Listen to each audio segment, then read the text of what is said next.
ইতিমধ্যে দেশের বিভিন্ন জেলায় হামের প্রাদুর্ভাব দেখা দিয়েছে এবং কয়েকজন শিশু মৃত্যুর ঘটনাও ঘটেছে।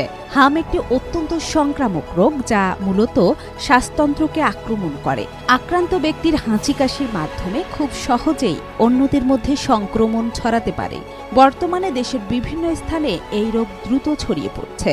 অনেক ক্ষেত্রে দেখা যায় টিকা নেয়ার পরও শরীরে প্রত্যাশিত প্রতিরোধ ক্ষমতা তৈরি না হলে পুনরায় হাম হতে পারে। তাই টিকাপ্রাপ্ত হলেও সতর্ক থাকা জরুরি।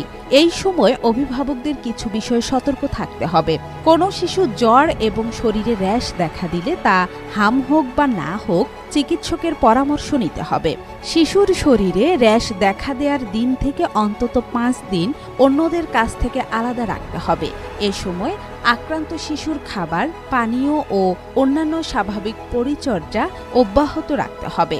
পাশাপাশি চিকিৎসকের পরামর্শ অনুযায়ী অ্যান্টিবায়োটিক সহ তাকে পরপর 2 দিন 2টি উচ্চ ক্ষমতা সম্পন্ন ভিটামিন এ ক্যাপসুল বয়স অনুযায়ী সঠিক ডোজে খাওয়াতে হবে। হামে আক্রান্ত শিশুর যদি কোনো বিপদচিহ্ন যেমন শ্বাসকষ্ট, বারবার বমি, খিঁচুনি বা নিস্তেজ হয়ে পড়া, চোখের মনি ঘোলা হয়ে আসে বা মুখের ভেতর গভীর ঘা থাকে তাহলে দেরি না করে হাসপাতালে নিতে হবে। সেখানে শিশুকে আলাদা ওয়ার্ডে বা কেবিনে রেখে প্রয়োজনীয় চিকিৎসা দিতে হবে। যদি হামে আক্রান্ত কোনো শিশুর দৃষ্টি সমস্যা বা দেখতে অসুবিধা হয় কিংবা চোখের মনি ঘোলা লাগে তাহলে 14 দিনের মাথায় আরও একটা ভিটামিন এ ক্যাপসুল দিতে হবে। হাম শুধু একটি সাধারণ রোগ নয়, এটি শিশুদের জন্য গুরুতর ঝুঁকি তৈরি করতে পারে। তাই আতঙ্ক নয়, সচেতনতা জরুরি। সঠিক টিকাদান, স্বাস্থ্যবিধি এবং পরিস্থিতি অনুযায়ী সিদ্ধান্ত নিলেই শিশুকে নিরাপদ রাখা সম্ভব।